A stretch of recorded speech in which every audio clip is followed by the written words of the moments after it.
All right, everyone. Steve Metrics here, Db8 Sports, and your boy DJ TRIGGS. He'll be here with us in a little bit. He's tied up in traffic. We'll see if he can make it here in time and join us. Got a lot of cool things to talk about today, so we'll see what happens. But when it comes to the NFL and some of the cool things that we're looking at, one of those big things that definitely happened today was especially with the aftermath of last night's Monday Night Football game between the Bears and the Vikings. That game between them was really low scoring. And it seems like a lot of people are definitely looking to almost pile up against Justin Fields and his performance. But we also have to respect that if you look at some of these analytics, especially when it comes to fantasy football, and I know a lot of people talked badly about the Minnesota Vikings last year, and deservingly so. That defense stunk. But since Brian Flores has gotten to the Minnesota Vikings, in terms of fantasy and in my fantasy football league, the Minnesota Vikings are actually ranking sixth across the entire NFL. And they've actually played really, really well this season. So with that, going up against the Bears, with the Vikings going with Josh Dobbs, and even the Bears defense has played pretty well, that it made sense that Bears-Vikings game was going to be fairly low scoring. And it just is what it is. But that said, still, Justin Fields is still having a tough go at quarterback. And it's looking like he's going to be on the way out. And it's just a matter of their wins and losses. But more importantly, looking at the direction of that team and knowing that they do need to fortify their offensive line. They do need to fortify that defense. But definitely an added dimension at quarterback would greatly benefit this team. And it seems like this team is close. So I think this brings in the play that pretty much they are guaranteed going with Caleb Williams. And sure, Caleb Williams has said that he doesn't want to go to Chicago, but at the end of the day, money talks. We don't know who the head coach is. Matt Eberflus will get fired. We know that is going to happen. But Caleb Williams will be the future quarterback of this franchise. He is a once-in-a-generational kind of quarterback since the last few that we've seen who have been really pumped up to be this at the number one pick. The last two that truly have been that high up, that have delivered, have been Andrew Luck and, in a way, Trevor Lawrence. So this Caleb Williams will be that next kind of once-in-a-generational, kind of once every 5 to 10 years kind of quarterback.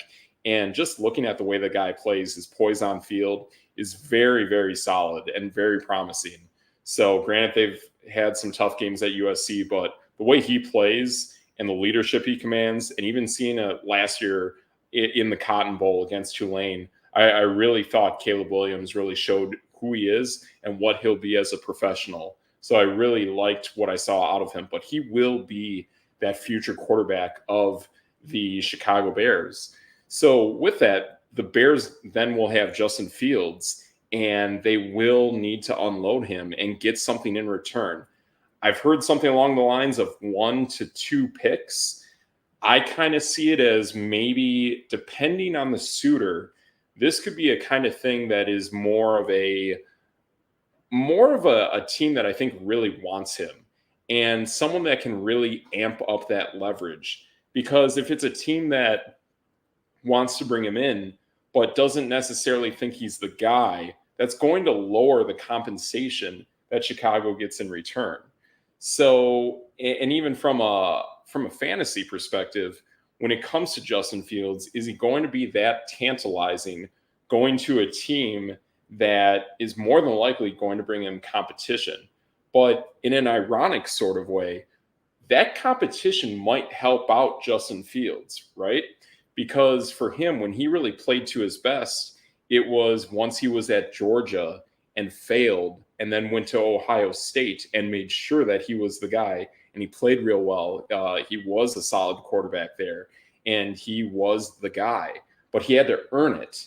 And if I go back even further and go back to Justin Fields coming out of high school, and this would have been about 6 years ago. This would have been the I think it's the all 22 Trent Dilfer, Carson Palmer camp. This was actually broadcasted on ESPN every single week, and it was really, really solid. And Justin Fields played well in that, but he was going toe to toe with another quarterback who was also playing really well at that time and was totally amped up.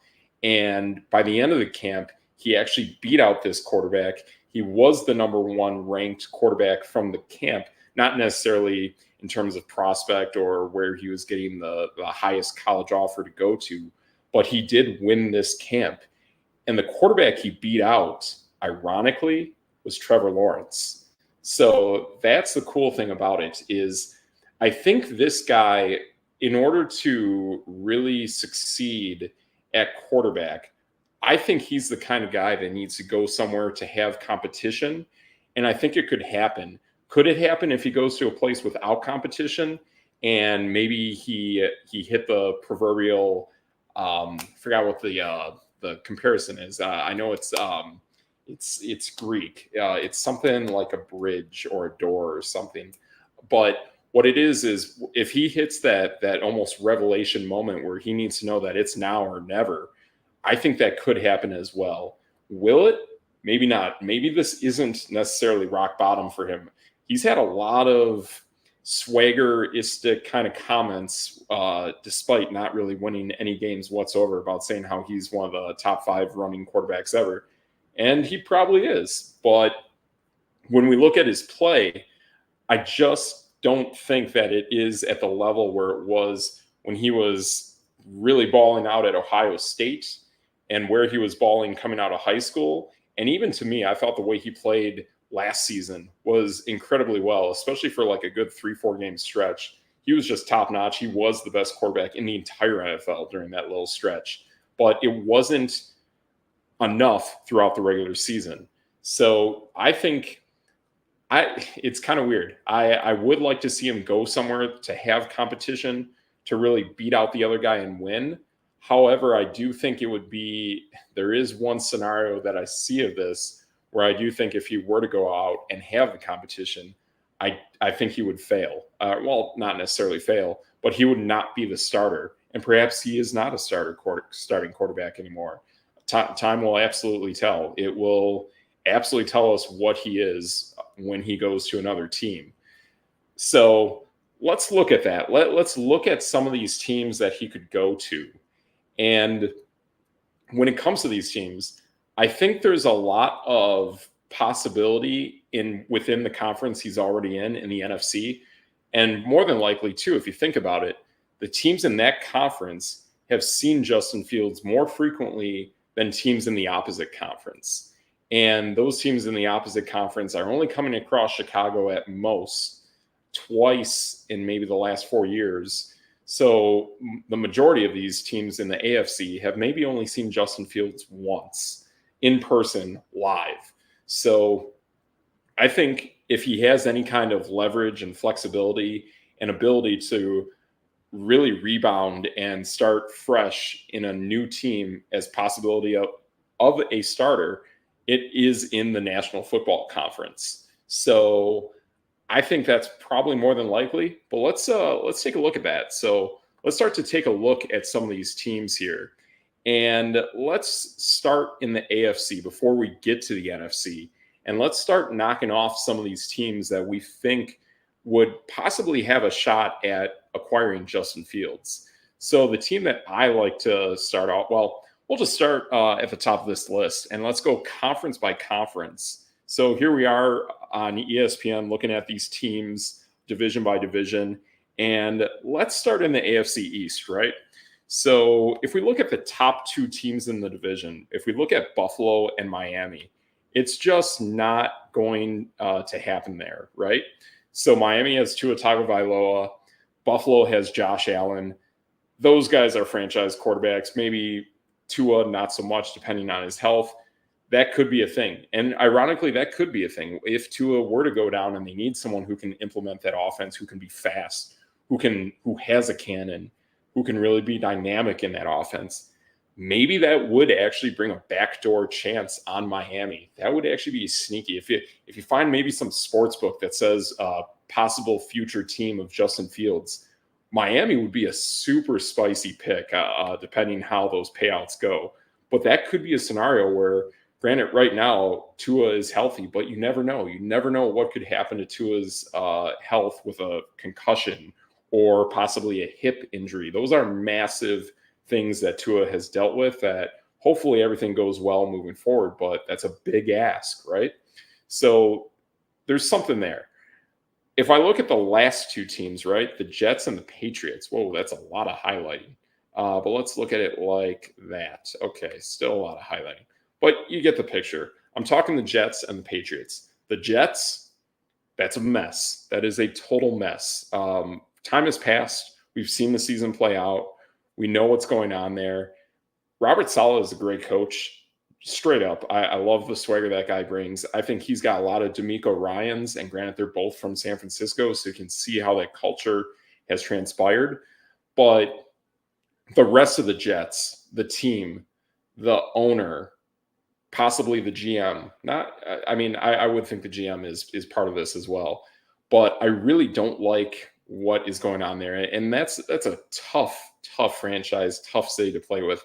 There's so much pressure, so much demand. The city, it's a life in its own. So that's not going to happen. There's not going to be anyone else besides Aaron Rodgers. It's going to fail. It's not going to go well, but it's going to have to play itself out. So I just don't think that there's anything going on there with Aaron Rodgers and the New York Jets. When I look at the next team, the New England Patriots, that is definitely a team that I would love to see Aaron Rodgers, not Aaron Rodgers. I'd like to see someone new at quarterback.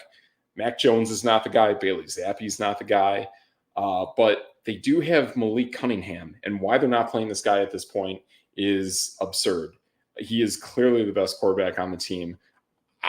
Both myself and DJ Triggs, we've been saying this since the beginning of training camp. Well, not beginning of training camp, but you get the point. The Houston Texans, New England Patriots game, for me, that's my favorite preseason game of the year. It's where we saw Malik Cunningham. It's where we saw Tank Dell. It's where we saw even CJ Stroud really start to prove who he is. So this kind of stuff with that game was pretty cool. And I think Malik needs to be given a true chance, a true opportunity to succeed. They need to see what they have out of all three of these guys when they really play true football, live bullets in a regular season game. Give the keys to Malik and let him ride with it. Just see what you got. But I think they have some good pieces on offense, but they have no life at quarterback. None of their quarterbacks are competent. None of them are the guy. And it's interesting because since Tua Tagovailoa and Jalen Hurts, both of those guys look like they were NFL guys. And I think Tua was definitely going to be a guy, but he had that hip injury, so that's a real bummer. But before the hip injury, Tua looked like he would be professional ready, as did Jalen Hurts, who lost his job to Tua Tagovailoa. But you could just see that there was that maturity, that losing his job made him a better person and a better quarterback. So I love what Jalen Hurts has grown into and become. And you just had a feeling that him behind Carson Wentz, he was going to take that job. So it made sense. But the two Alabama quarterbacks, since those two quarterbacks have just not been that great. Mac Jones is just a pretty white boy from the suburbs who is just playing at college. He's grateful to be there. You could see how he was a real team cheerleader when Jalen Hurts and Tua were the guys. And then he was the next guy up. And, I got all this flash, razzle-dazzle. I'll be the next quarterback of the San Francisco 49ers. Well, that was all smoke. He found his way in New England, and he was great his rookie year and stunk ever since. That's Mac Jones. Bryce Young is not an NFL quarterback. He is even worse than Mac Jones. And you can just tell the way the quarterbacks were since those Alabama guys, there's been more power in the coaching of Lincoln Riley, of what he can do and what he's been doing since Oklahoma, going to Southern Cal, even the power that Cliff Kingsbury had. You can kind of feel that goes with what's going on with Riley. But before him, it was Dabo Swinney in Clemson, right? So you had the Clemson factor, then you had the Oklahoma, the Southern Cal factor, this stuff going on out there. But it just kind of took away from the ability that Alabama had to get the best quarterback in the nation. So once Hurts and once Tua were gone, they lost that. So they were no longer number one, probably no longer number 2 or 3 or 4. So at best, they're 5. So you're taking a massive step back with the quarterback play at Alabama. And even in today's day and age with Alabama, it's okay, it's good, but clearly the best quarterback in the SEC is in Georgia, and maybe not even SEC in Georgia. Maybe it's I forgot the name, but if anyone can shout it out to us, actually Jalen Daniels, that's the guy in LSU. So you can see that there's clearly even competition at quarterback within that conference. So they just have not been the same kind of guys since Hurts and Tua. So Mac Jones and Bryce Young in Carolina clearly are not the guys. So that's that. Let's go to the next AFC conference. And this is where it gets interesting. This is where I think there actually is a possibility for Justin Fields to appear as a starting quarterback, but he has to beat out one of these guys. So Baltimore Ravens, that is something. That is something that is in the same same style that Lamar Jackson has. But let's be honest, it's not going to happen. Lamar Jackson is the guy. He's been paid. Tyler Huntley is behind him. He's a solid backup. They got guys. I forgot who their third quarterback is, but I'm pretty sure all 3 of them are going to be the prototype. They know who they got. They know the guys they've been there. There's no leverage with dealing Justin Fields to the Ravens. There just isn't. And if we look at another team, the Browns, that might be a thing, but they've definitely invested in Dorian Thompson-Robinson. And I would think if they wanted another quarterback, they would rather draft than trade and give up a 3rd or 4th round pick. This is a team that has a really nice defense and is maybe only missing a few pieces on offense, including quarterback. So they want the guy. And Deshaun Watson's been paid. If it's not him, it's going to be DTR. That is how it's set, and that's how they did, and give them props for that. Granted, both guys are hurt, and that's just the nature of the beast, and it's a bummer. More often than not, quarterbacks really don't get hurt, and you lose them for a long period of time, but unfortunately, this case has happened to Cleveland. And ironically, it's also happened to the Cincinnati Bengals. And Joe Burrow is the guy, but the play style of Justin Fields is not complementary to what Joe Burrow is. Well, in a way, it might be, but that's the thing that where it's comparable to Lamar Jackson. Ironically, that is actually what forced. Actually, wait a minute. I think there was something where. Oh yeah. So Fields actually forced Burrow out of Ohio State and to LSU. So a little bit of irony there. But in this way, Burrow just has the upper hand. It will take him time to come back, but you know that Burrow is just a far better, more phenomenal quarterback than Justin Fields is right now, for sure. So Bengals aren't happening, Browns aren't happening, Ravens aren't happening. But then there's the Pittsburgh Steelers, and they fired Matt Canada.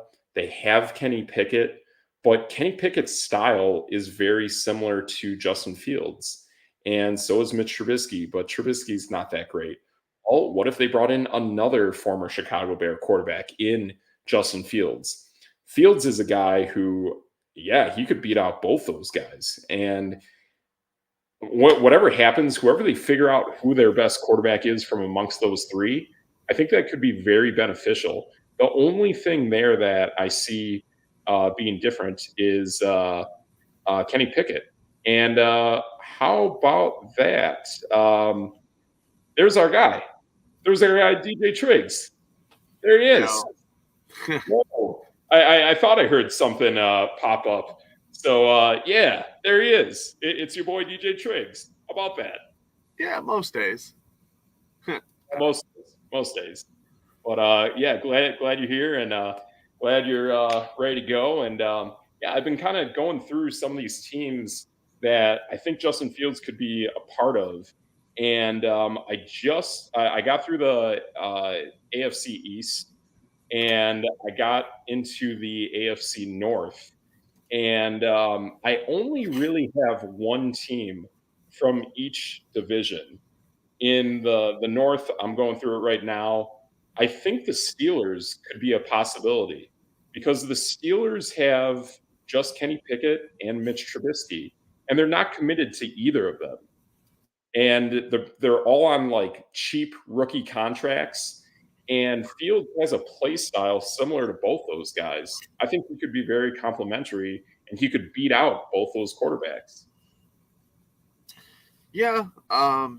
I mean, if you're thinking about him switching teams, yeah. I honestly, I don't know. I don't think Chicago's gonna switch off of him just because they're stubborn, and Chicago's not the smartest team when it comes to quarterbacks. But I disagree on that because this quarterback is not the quarterback of the GM. The GM inherited Justin Fields. Yeah. So he's stuck with Fields for now. That's what I'm seeing. I mean, I guess I can see where you're coming from with that. Just checking his. I mean, he does have his fourth year next year. If they're willing to trade a guy like that for like nothing, which I don't know. I don't really see how they could move him, to be honest.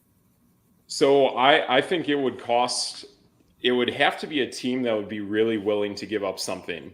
And honestly, I'm with you. I don't think Pittsburgh would have enough real equity that would be meaningful to give up to acquire Justin Fields. If I'm them at that point, I'd just say, okay, well, he's pretty much equal to Kenny Pickett. And I'd rather just see another year of Kenny Pickett. And not only that, between the firing of Matt Canada, that weird offense, the fact that the Steelers have had a bruiser of a schedule going up against tough defenses, I think that's made Kenny Pickett a lot tougher. And next season will show it will probably be a lighter schedule than what they have this season. And he has that more experience. Next year is it. That's all or nothing. That will really tell them everything about Pickett in a way that it'll almost tell about Justin Fields as well. So that's why I don't think Pittsburgh really has enough equity to really make it meaningful to acquire Fields. I mean, honestly, I don't think any team needs him because he's not good enough to go get, and he's not bad enough for Chicago to just let go. I mean, yeah, he'll be on his fourth year next year if someone does take him off their hands, and then he'll have the chance to have his fifth-year option. But, like, does Justin Fields move the needle on any team?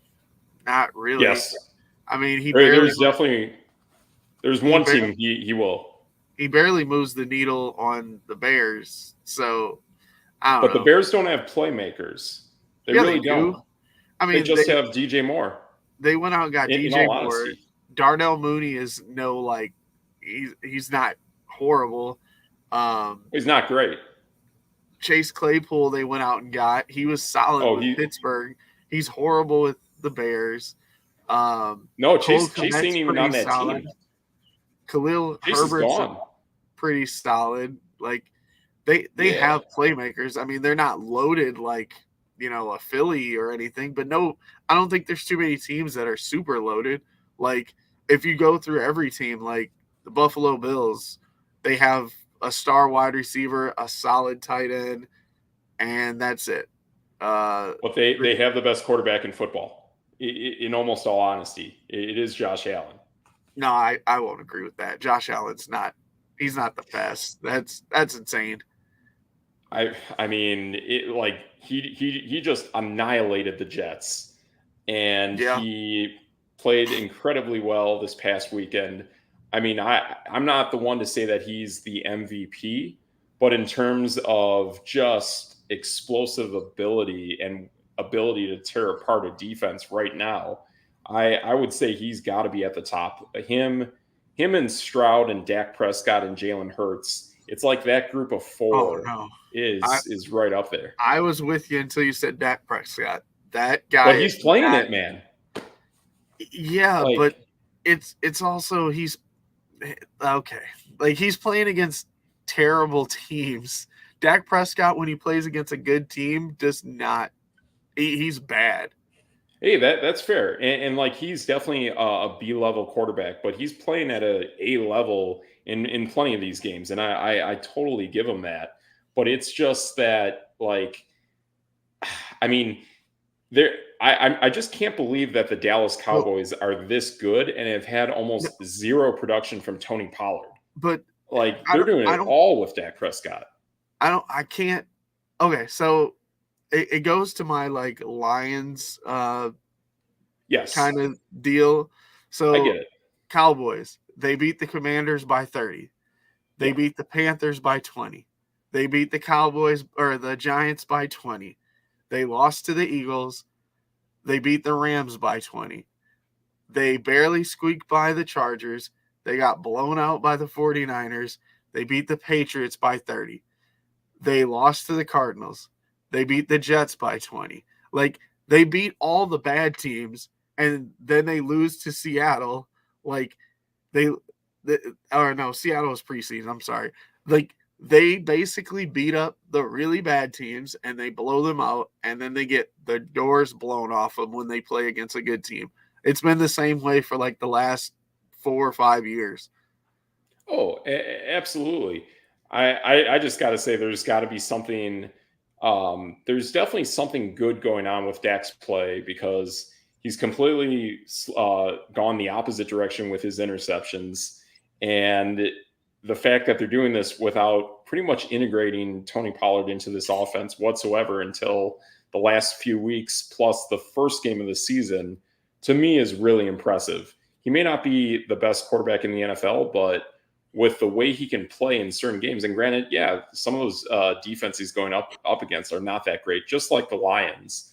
I give him that, but there is something really good going on with Dak Prescott and the Cowboys. So I give him that credit. But going back to what this is all about, this is all about Justin Fields being a quarterback that could have some desire, and he will.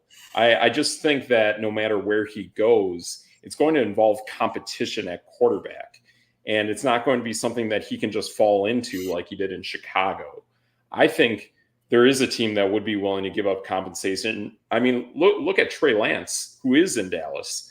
They gave up what, a 4th-round pick for him, or was that like a 3rd-round pick for Trey Lance? Let me check. I thought it was even Yeah, lower than that. really. Trey Lance.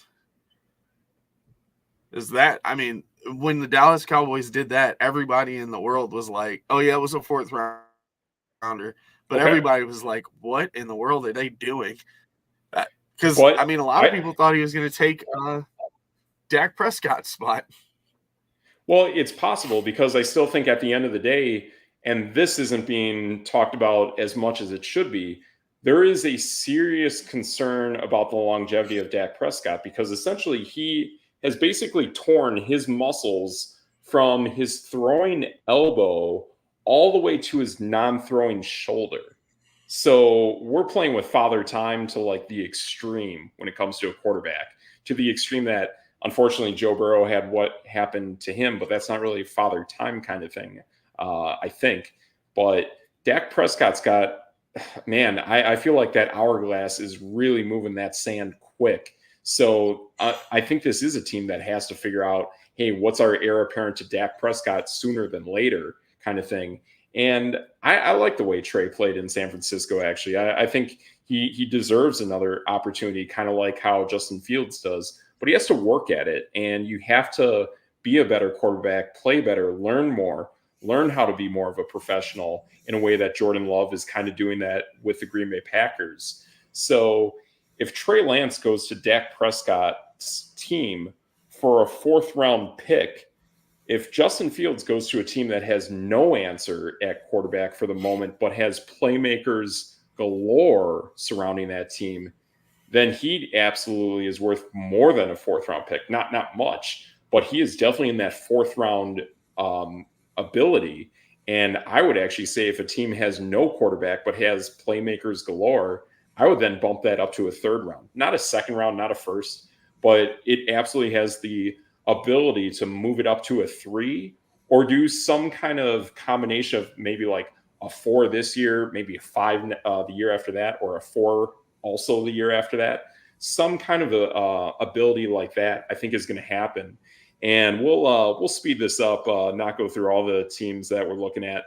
But to me, obviously, that team exists in the NFC, and the team exists in a division that is almost struggling at quarterbacks across the board. And I've heard a lot of talk about this. We even talked about this with a different kind of quarterback who had a very similar play set to Justin Fields. And we were talking about, bring it back. There we go. We were talking about Lamar Jackson possibly joining this team, and that was the Atlanta Falcons. I think that would be a great spot for him to go. Him with that playmaking ability of Bijan Robinson would be terrifying. Wait a minute. You just talked about like the Bears not having any playmakers. Atlanta has no playmakers except Bijan Robinson. That's it. Everybody else on their team is horrible. Drake London? We went through this wide receiver core at the beginning of the season. They are bad. Drake London's bad. He's only good because he's on a bad team. Oh man, I can't say that, man. I feel like if Drake London were on a team with a true bona fide quarterback, put him outside, I think he would be.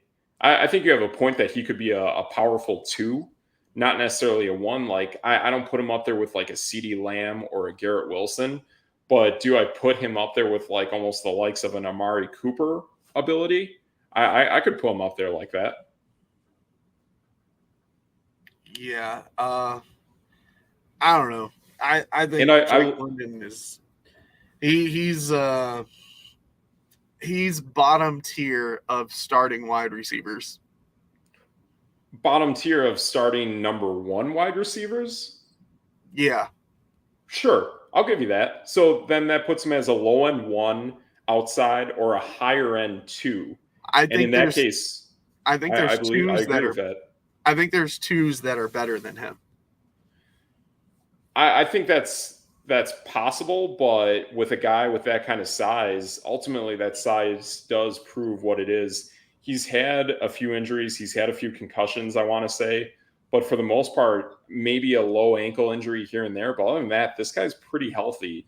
But doing what you're trying to do with Marcus Mariota, Desmond Ridder, and Taylor Heineke, boy, that's rough, man. That is really rough for a guy who was regarded as one of the highest receivers coming into the draft, coming out of Southern Cal. There was really good stuff there. But I like it, and I even like the 12 personnel sets that they put out there that you even pointed out between, I think it's Jonnu Smith plus Kyle Pitts. Kyle Pitts, yeah, sure, he'll be turning into a bust more than likely, but there's something there. It does feel like there's something special. Tyler Algier is a solid running back as well. They got pieces. They got playmakers. They have a good offensive line. They have a good secondary on defense. They have things going on that defense. That's a team that needs a guy like a Justin Fields, but it can't just be Justin Fields, Taylor Heineke, and Desmond Ridder. I think they also need to draft another quarterback as well. But would I be willing to give up my 4th round pick and also draft another quarterback later that could go against all of these guys? Absolutely. I think the Kyle Shanahan kind of style of drafting quarterbacks, making sure you bring in 2 young rookie-ish kind of quarterbacks to compete and let the best man win, I think that is the way that a lot of teams moving forward should operate. Yeah, I mean, I don't know. I feel like putting Justin Fields on Atlanta, and they're basically the same team. His ability to throw the football is like subpar. His passing accuracy is pretty bad. Yeah. He turns the ball over way too much. I know these last couple of games he hasn't really turned the ball over, but he also barely threw for 150 yards in one game and 200 against the Vikings. I Yeah, thought I've also heard too that within 32 games that he's played, the last 32 games played, I believe he has had 32 turnovers. I could be right. I Yeah, mean, yeah, that the yeah. guy is his interception to touchdown ratio is like pretty It's got bad. to be 1 for 1. Yeah, it's 2 for 1 Yeah, right now at this year. But if yeah. you probably totaled up everything, it'd probably be 1 for 1. His quarterback rating's pretty bad. Like I Right. I mean, yeah, if Chicago's willing to just like toss him away, which I don't see why they would. He's still on his rookie deal, and even Oh, if they I got draft one a reason quarterback, why. even if they draft a Um, quarterback, he's still there and not making any money, so you can kind of ease your quarterback in. Like, yeah, I think there's one obvious reason why, and when you look at these teams, the owners that operate these teams, a lot of these owners don't really run it from a reasonable long-term sense of operations, right? There's very few teams out there that operate like the Giants, the Steelers, the Green Bay Packers, even in a way, even though that's an oddly run organization. Um, a lot of these owners are impatient. Just look at Carolina. Look at what they're running through year after year after year. Even Arizona, that's another weird team. But outside of what has gone on with Aaron Rodgers and Jordan Love with Green Bay, I think the team that people are now looking at is the Houston Texans. I think that is the prototype that the league is trying to copy and replicate. Is what did the Houston Texans do? Well, they're like the only team that we've seen ever trade up and get the second and third overall pick of a draft. That's crazy. That is mind blowing stuff, and they did it. And now going into this draft, the Chicago Bears are going to be that second team that's going to have 2 picks within the first 4 overall picks. So they saw what the Houston Texans did. They're going to replicate that. They want to make sure that they can fortify a key interior position, whether it's on offensive line or defense. And I think they also want to have the best quarterback that they can possibly get. And to me, the only one that I would think would have a chance in terms of free agency of joining the Chicago Bears at this point probably is Kirk Cousins. But I mean, how do you feel about that? I just don't feel there's any real free agent that's going to be just a bang blockbuster hit with the Chicago Bears. yeah, that's kind of why I think they're stuck with Fields. Like, they're not going to get the value they want for him because in their eyes, like a third or fourth round pick for a guy they just put a big time pick in, like I don't think they're going to want to just be like, oh, we failed, here we go, just give them to someone else for nothing. And then bringing in a Kirk Cousins doesn't help them. I mean, it doesn't hurt them, but it doesn't really help them get over the hump. Um, I don't even think they'd be a playoff team with Kirk Cousins. Well, Um, I think it would be though, because if you think about it, bringing in a Kirk Cousins, and it's not necessarily unloading Justin Fields for Kirk Cousins, but it's more so at that point, it's bringing in Kirk Cousins, unloading Justin Fields, getting a pick out of that, and then obviously unloading the first overall pick and getting more picks, more compensation. This is a team that also is going to go into 2024 with a boatload of money. They have a boatload of money in 2023. They didn't really utilize it in the best way that I thought it would be. And in that case, I do agree with you that I think Ryan Pace in his first like legit year of operating the team didn't do as well as he should have. But I think in 2020, I mean, I don't know, like some of those draft picks were kind of nice. I give him credit for that.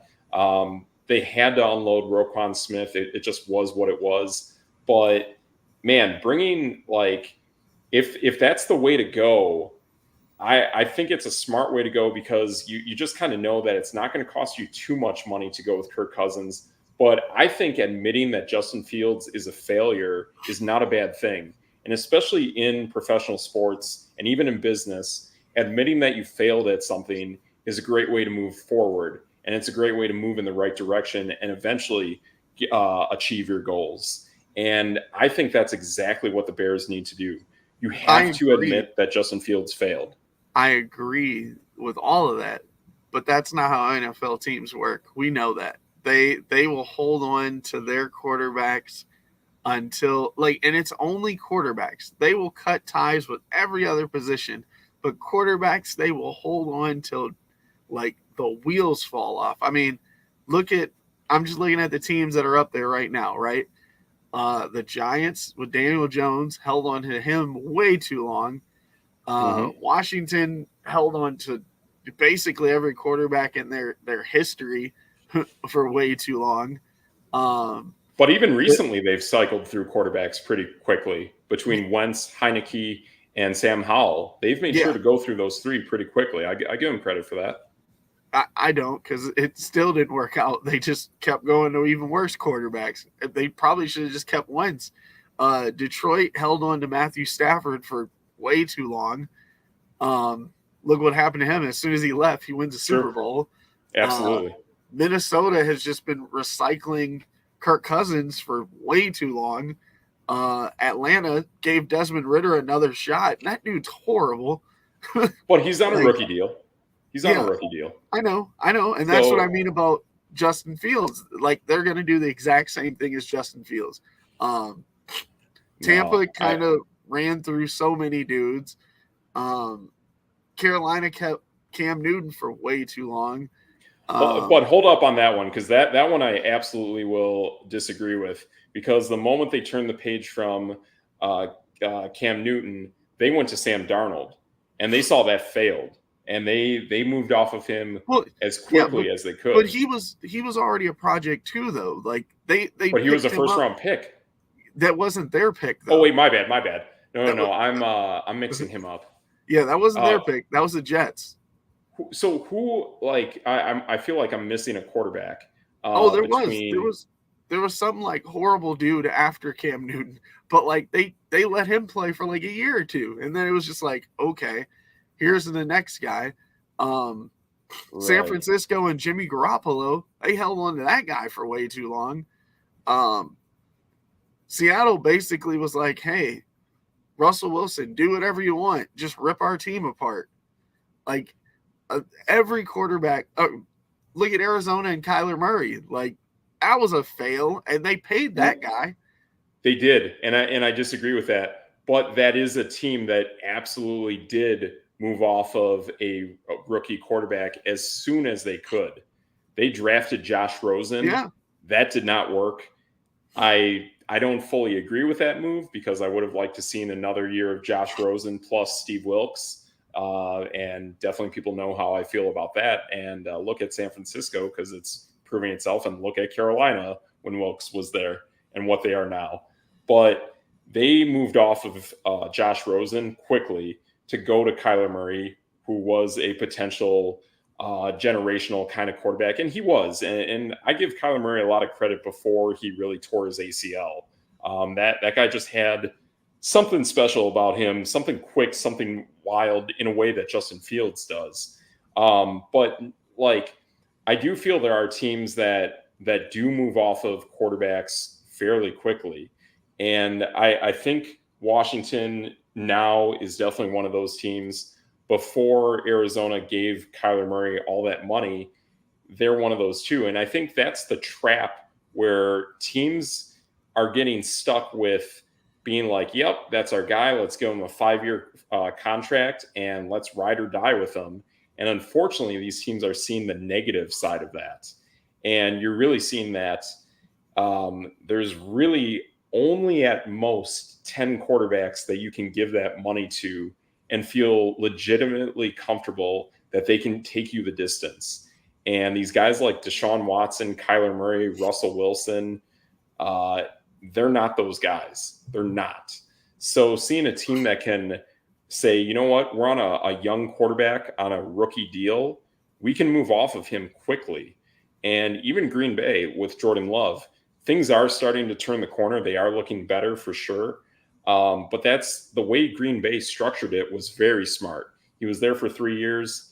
It's kind of a weird time frame to really negotiate a new contract, but they had to. So to give that a 2-year deal and say, okay, well, we'll play something with essentially, it's a 2-year deal is essentially a 1-year deal. So they're making that work in the best way that they can. With Green Bay, no, that one's, yeah. As a Green Bay fan, they basically wrote themselves an out in case he was bad. Yeah, absolutely. Instead of paying him the 5th-year option, they gave him like, oh, here's some guaranteed money because we know we're going to play you this year. Go away. Like, and if he's bad, they don't have to pay the second year. Yeah. So that's perfect. Yeah, but like the Justin Fields thing, like he's not. His biggest money was his first year, right? For Fields? Yeah.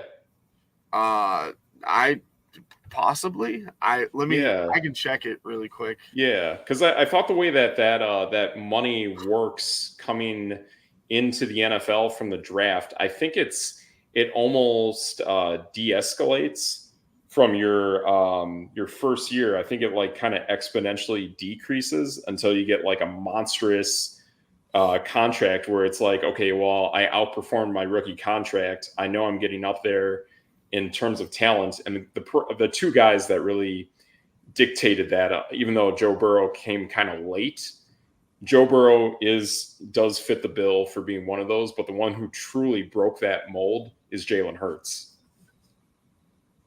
Yeah, his first year was the most. Yeah. So it does de-escalate, and I think that's a smart way to work that economy. Sort of. Yeah. I mean, like it dropped and then it went back up. Oh, that's weird. I've never seen anything like this. Is kind of weird. Oh, okay. Yeah, that's kind of bananas then. But I mean, I would think that would be the smartest way for the NFL to operate these first round draft pick contracts is, I mean, yeah, they're a first round talent. They're getting like basically around like 30 million over the course of 5 years, I want to say. I mean, it's 4 years and a 5th-year option, so that probably adds money onto that contract. And it is what it is. But I would think if you got a guy and you're not too happy with them, I would think around year 3 and year 4 is the time that you can move on them and be okay with it. Plus, with the NFL salary cap going up year after year, I would think that's definitely a sweet spot to unload a guy. Yeah, I don't know. I just don't feel the same way about Fields. He is literally one of the worst quarterbacks in the NFL by a mile. The guy, he doesn't get much when, like, I feel like his passes don't have a lot of zip behind them. I know his yardage is pretty bad. Exactly. That's exactly. Yes. And that's definitely what I want to go after, because when I first pulled up his fantasy averages, it kind of put him kind of almost like borderline top 10. And yeah, there's a lot of scrambling, a lot of rushing. And yes, he is phenomenal at that. But like, let's really look at where the money is made. The money is made from throwing the football, right? And this is where it puts him in a not so hot light. If we're already going through here, 1, 2, 3, 4, 5, 6, 7, 8, 9, 10. Trevor Lawrence is 10. Right behind him is Jalen Hurts. Okay, so that's about 11, 12 quarterbacks. You got Lamar Jackson. So let's go down another 12 quarterbacks. All right, we're getting from Jordan Love. And yeah, we're running out of quarterbacks pretty quick.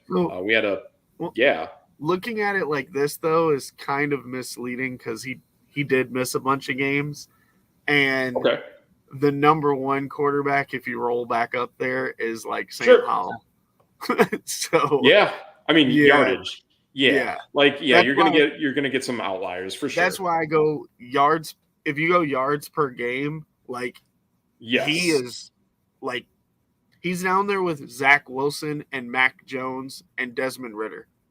Oh yeah, that's actually ironically, even if it's just in terms of yardage, yeah, it's Mac Jones, even a little bit of Russell Wilson's up there, but yeah, it's like Zach Wilson, Desmond Ritter, Gardner Minshew, Bryce Young, and both of the Raider quarterbacks. And hey, there he is, Ryan Tannehill, making an appearance. And yeah, he's been banged up, but it is what it is. But yeah, that's really where he is. I mean, we're talking about a guy who's in the 20s ish. But if there's a guy that you want to see a little bit more out of and see what potential he has, I mean, granted, last year it was only a 2-game sample, in all honesty, out of Trey Lance.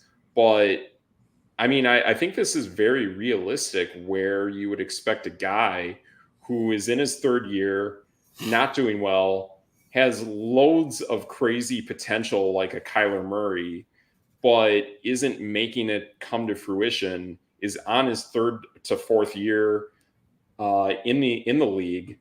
I think that makes a lot of sense for Justin Fields. It makes a lot of sense to move off him, and they have options. They could either bring in a Kirk Cousins, or I think they go for the number 1 overall pick and just say, yeah, we'll take Caleb Williams, and then we'll do something else about that 4th pick and possibly get more picks.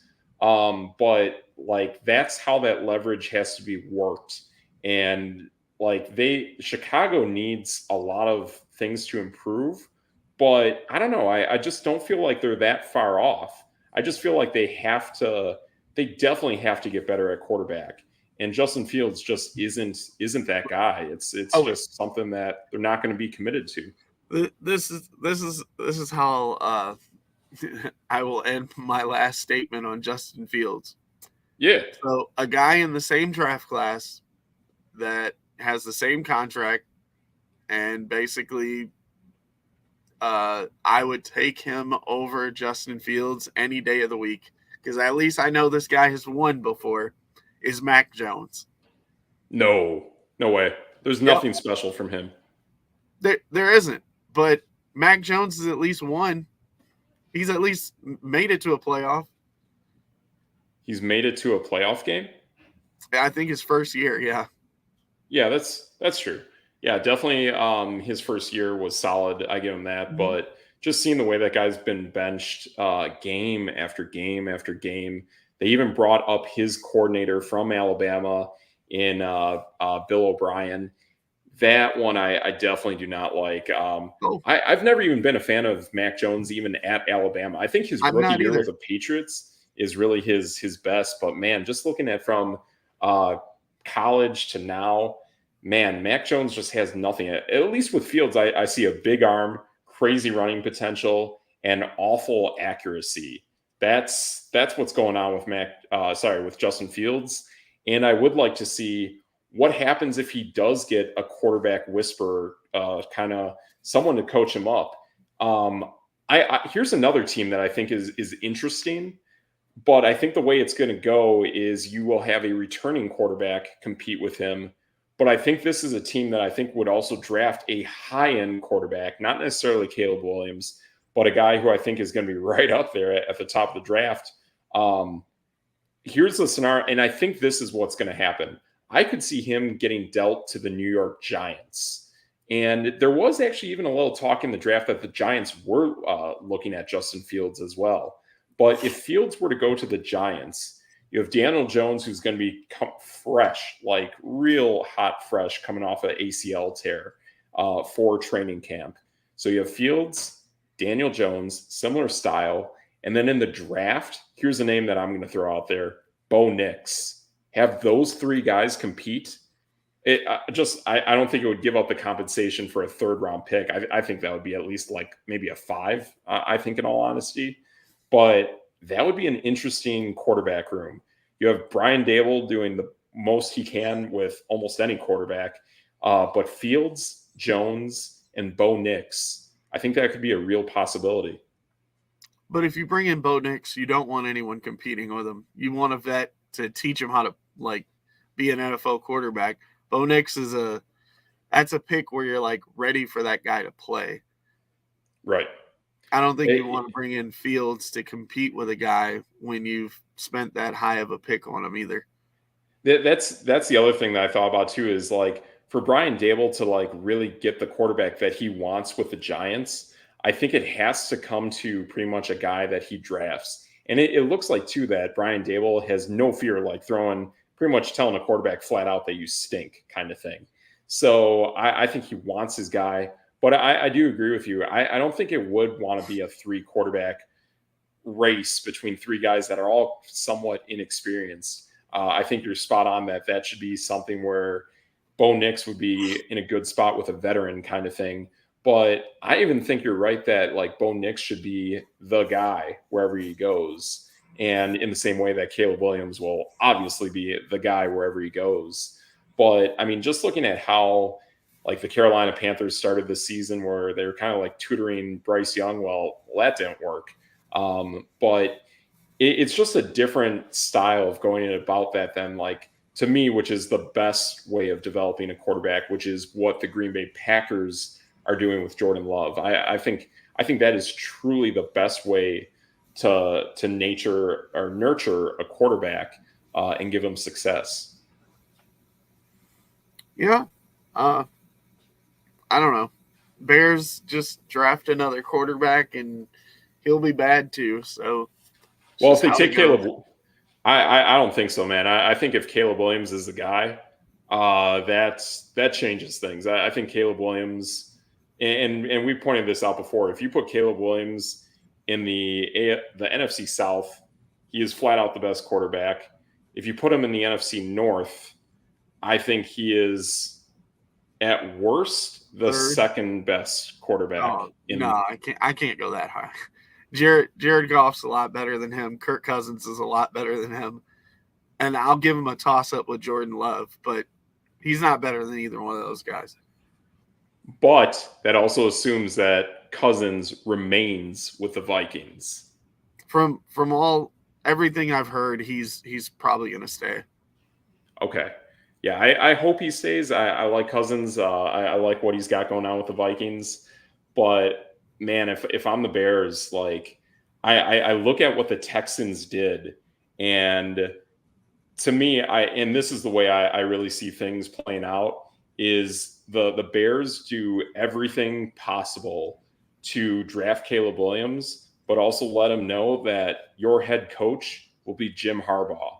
Jim Harbaugh is a winner. Wherever he goes, he wins. The thing that makes even Harbaugh with Chicago and Caleb Williams even more terrifying, and with a GM and Ryan Pace and a team president who used to be the commissioner for the Big Ten, the thing that makes that even more scary is that Jim Harbaugh, wherever he goes, he will have the biggest leg up on any young head coach, any newer head coach.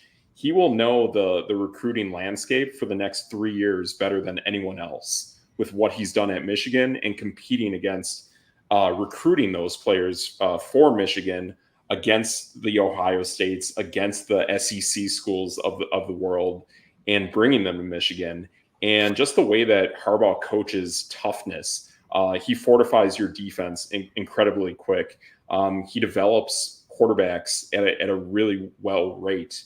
If it's Harbaugh and Caleb Williams in Chicago, Chicago will absolutely be one of the best teams in the entire conference in like 3 years at most. That's how quick he is to developing programs. So I think that's realistically the most likely thing that happens with Chicago.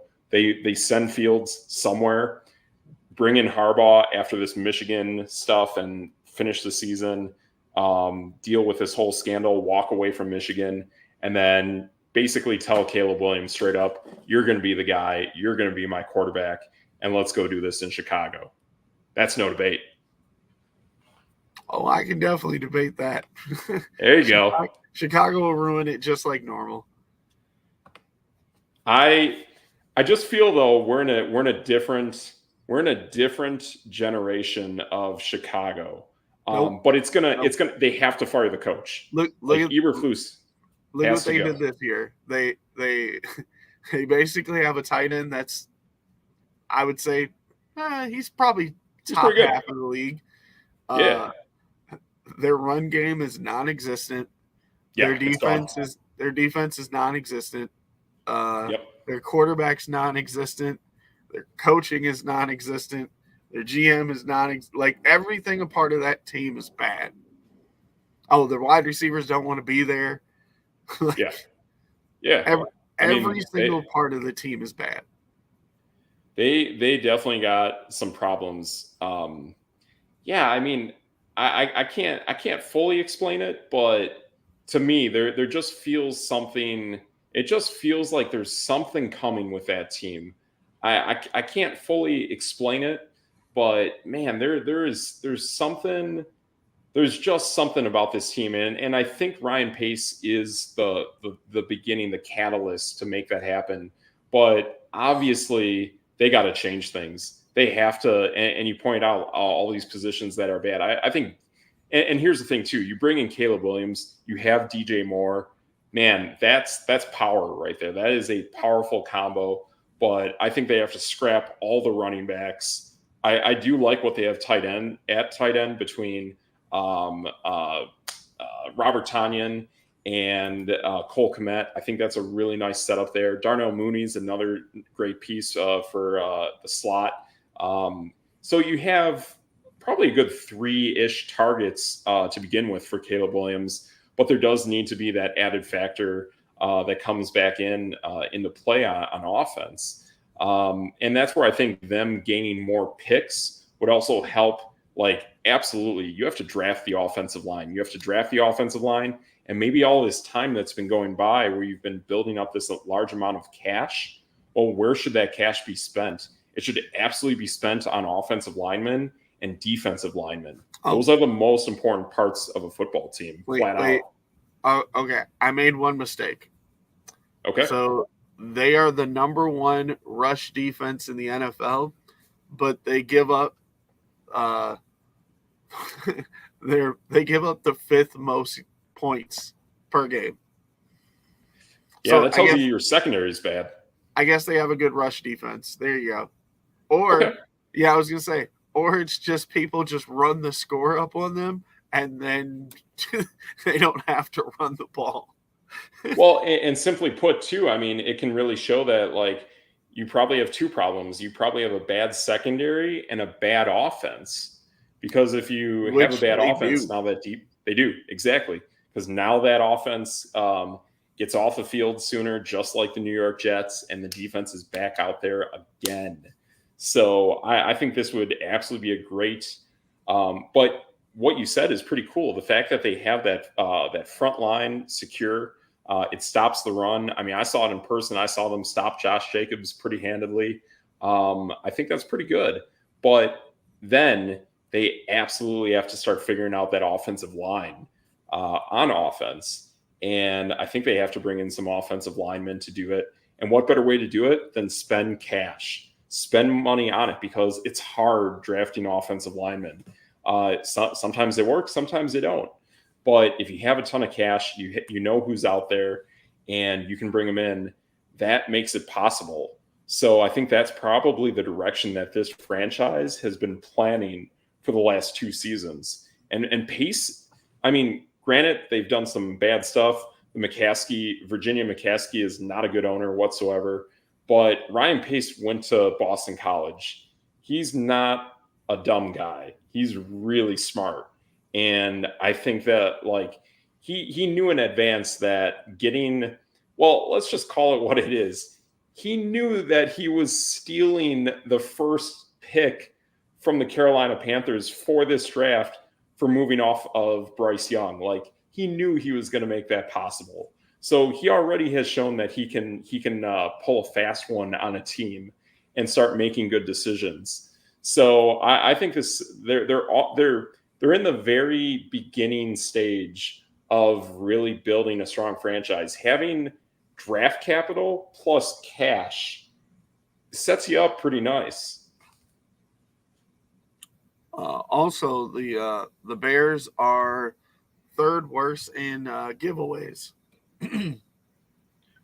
Third, yeah, and to me, well, here's a conspiracy theory as well. Do we have any music? Triggs, we got to play some music right now because I do have a conspiracy theory on this. Oh, What should we? Yeah, I see night driving. I'm kind of thinking Night Rider.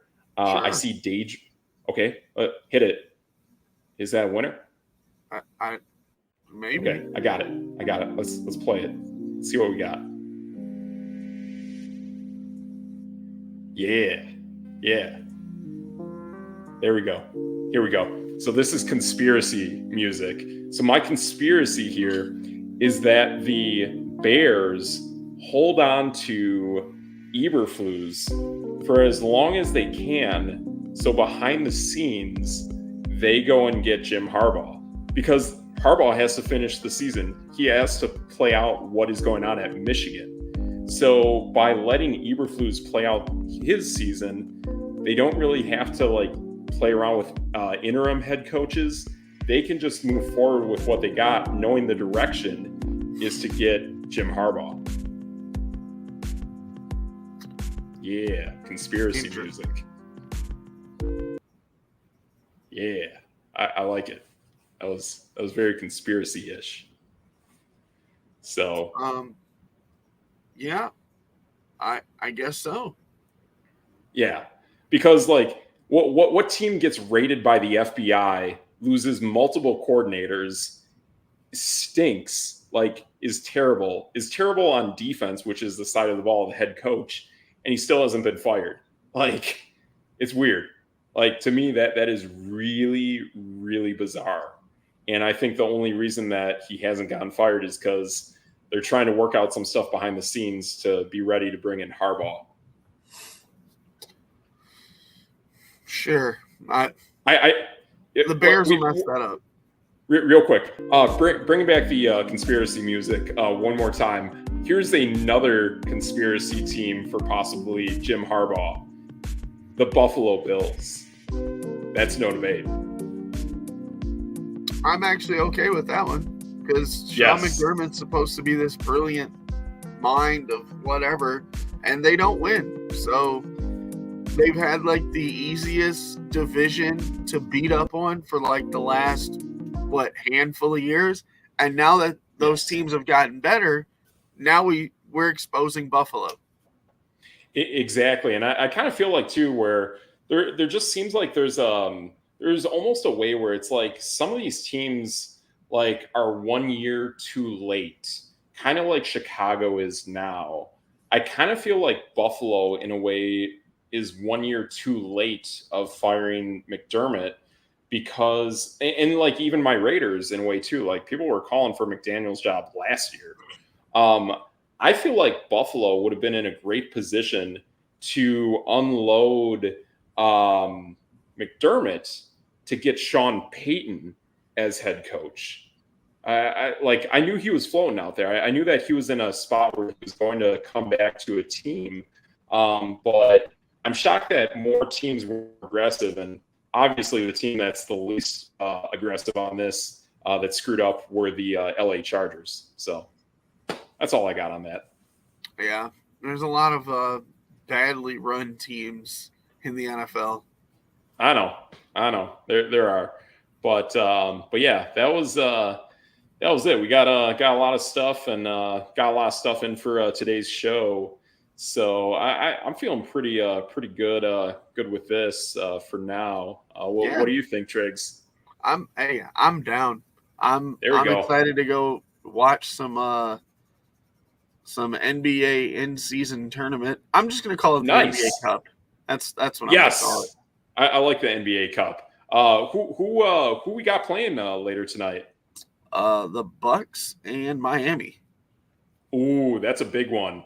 I have definitely heard that if Milwaukee wins that, they secure their spot. They do. Absolutely. If they lose, then we got a little bit of splaining to do. Uh-oh. Is there some weird point differential like you see in FIFA? Yes. Uh-oh. Oh, they brought back the crazy point differential stuff. I heard there was something with what was it? Like a Wagner brothers something or other did some kind of point in a meaningless game, and it's coming back to bite someone in the tournament. I think it's in the Celtics It's pool. Boston. Yeah, it's Boston. Yeah. Yeah, Because gotcha. Orlando is up 3-1 in Okay. their bracket. If Boston and Brooklyn win, I can't remember who Boston's playing, but Sure. those teams are one game back, and Interesting. Orlando doesn't have any more to play. So, yeah, it could get a little awkward. Gotcha. Yeah, that is pretty wild, interesting stuff. But yeah, I definitely want to start catching some more NBA regular season action. And yeah, I just got kind of right now. I kind of got that itch for basketball, seeing the games I watched on Thanksgiving and the day after, and kind of seeing this NBA Cup going on.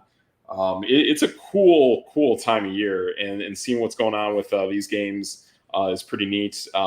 Even shout out to college, and especially in our home state of Wisconsin. This upcoming Saturday is pretty cool. It's Marquette against Wisconsin. Wisconsin, yes. I think that's pretty cool. And I think it's in Madison. So that's pretty neat. But man, I almost get this feeling too that like from the last week with games going out in Maui, this was pretty cool because I just saw the rankings today that both Purdue and Marquette from the game in Maui, they both moved up in the rankings. Yep. Because Marquette, like I told you, the game before Marquette beat number 1 Kansas. There was no way you could drop them. No, exactly. You beat the number 1 ranked team in the land, and I was hearing that for quite a while. I mean, Kansas just paid Bill Self a ton of money to remain head coach for the next several years. That's pretty cool. But like, I almost get this feeling now too that yes, Marquette is in the Big East playing a lot of those Catholic schools out there. But man, I think it would be even cool someday if Marquette were to get big enough to actually have a football team and almost have like now this rivalry that's all of a sudden popped out of nowhere from last week against Purdue. Man, it would be cool, especially with a game going on Saturday against Wisconsin. It'd almost be cool to see Marquette be a Big Ten team one day. I think Marquette in the Big Ten would be really cool if they got a football team. Possibly. Yeah. So boom. Yeah. That's I no mean, debate. even if they were just like the basketball team of the Big Ten, I don't They'd know. be like Rutgers. They'd be better than Rutgers. Yeah. So like there's something there. Getting more of a foothold in the Midwest is never a bad thing. And getting a powerhouse school when it comes to sports that are outside of football would be a really cool thing for the Big Ten to pick up and acquire.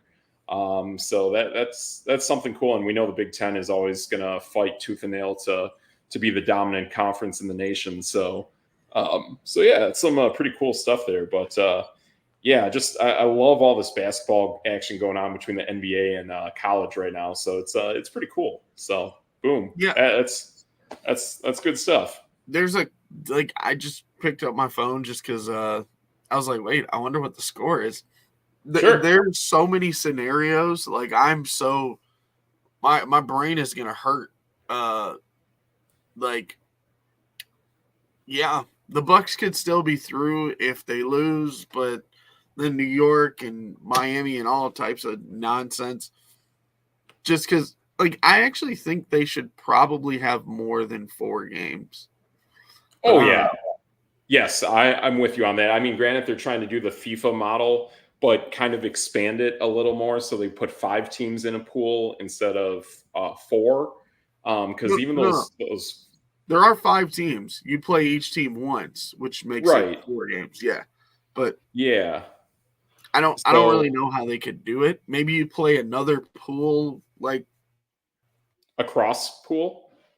2 games or something. I have no idea. Yeah, something like that. Yeah. Yeah, maybe There's like definitely a you way. play the 4 teams in your pool and then play maybe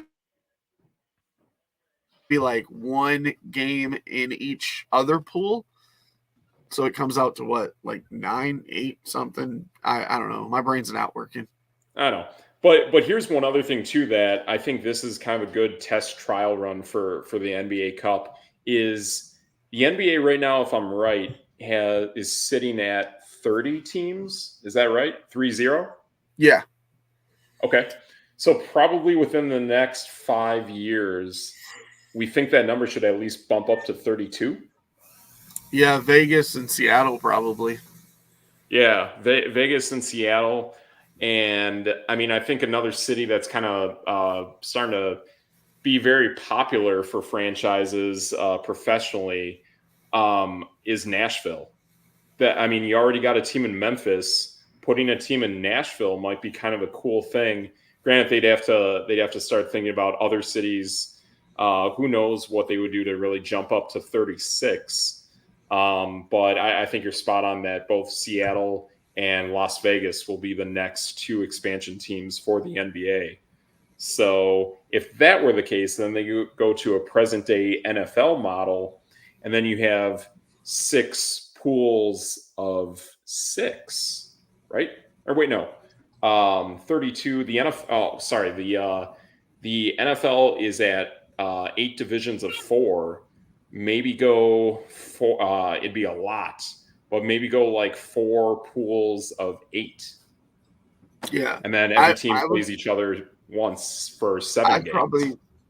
I'd probably like that better. Yes. I think that would be a really cool concept to go with. But I give the NBA a lot of props. The way they're pulling this off now is actually pretty cool, pretty respectable. It's making a lot of money, a lot of buzz, a lot of interest. So I give them a lot of props for this. So good stuff on their part. So yeah. Fun stuff.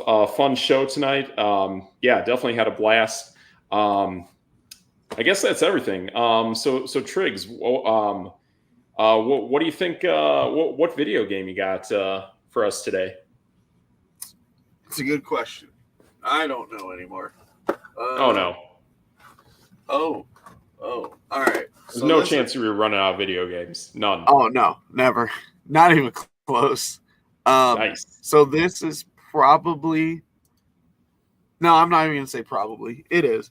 This is arguably the greatest wrestling game of all time. Okay.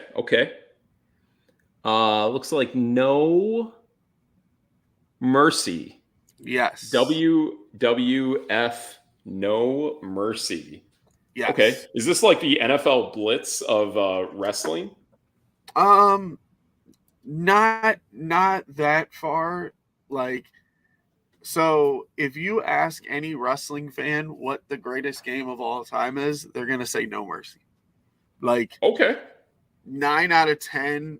There might be like that one dude out of 10 that goes, oh, I don't know, WCW Revenge or something weird. But like, if you're older than 25, you're gonna say No Mercy. Gotcha. It's that legendary. Nice.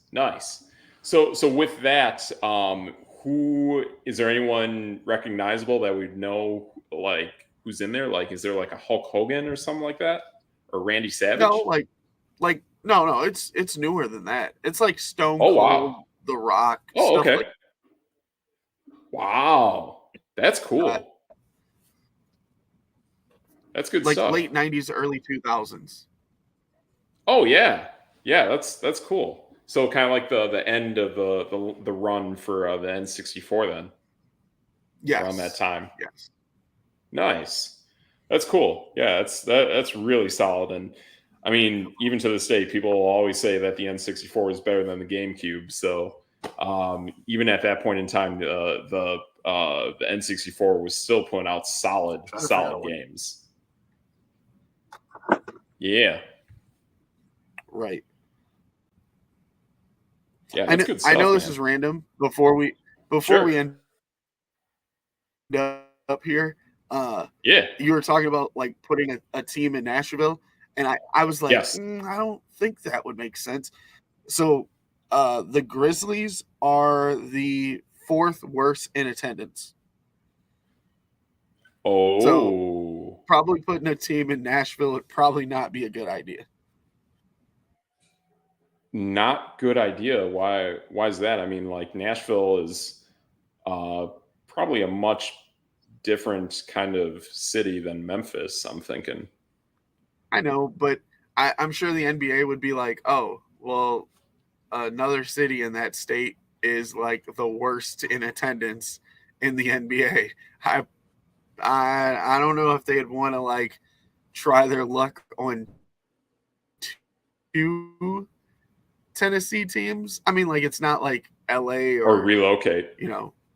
or It could be a relocation of like Memphis Florida or then. anything. Yeah. Because True. yeah, because we don't really see any other professional high-end sports that's within Memphis besides the Grizzlies.